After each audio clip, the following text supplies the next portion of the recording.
Le petit quiz du jour, soit l'acidité associée aux hydrogènes entourés en rouge sur les composés 1, 2, 3 ci-dessous.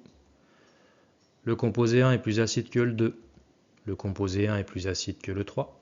Le pKa de 3 est plus petit que celui de 1. Le composé 3 est le plus acide.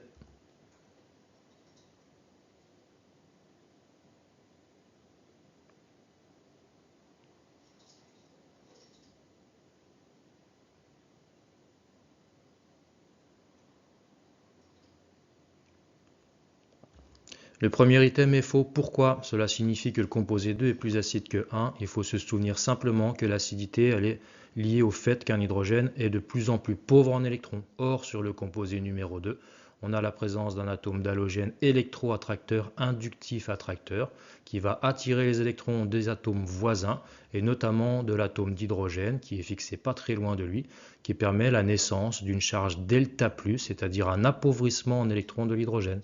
Donc cet hydrogène-là, beaucoup plus pauvre en électrons que sur le composé numéro 1, ce dérivé-là va être donc plus acide que le composé numéro 1. Même principe pour la question numéro B, l'hydrogène ici directement lié à un atome d'azote très électroattracteur, électronégativité plus importante de l'azote par rapport à l'hydrogène. Cet azote attracteur d'électrons inductif attracteur va pomper les électrons de la liaison NH et ainsi générer une charge partielle delta+ sur cet atome d'hydrogène qui n'est pas présente sur celui-ci. Donc le composé 3 est également plus acide que le composé 1.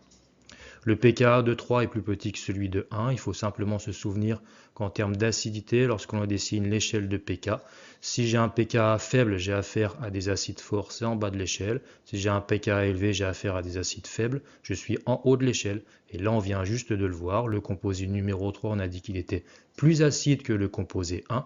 Donc son pKa sera obligatoirement plus petit que celui du composé 1. Et enfin, le composé 3 est le plus acide de la série. C'est vrai également. Pourquoi?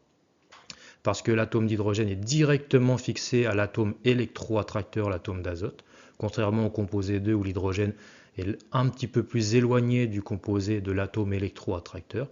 Donc ce dérivé-là sera le plus acide. Et dans l'échelle de pK, si on devait faire un classement, on se retrouverait avec ce classement-là.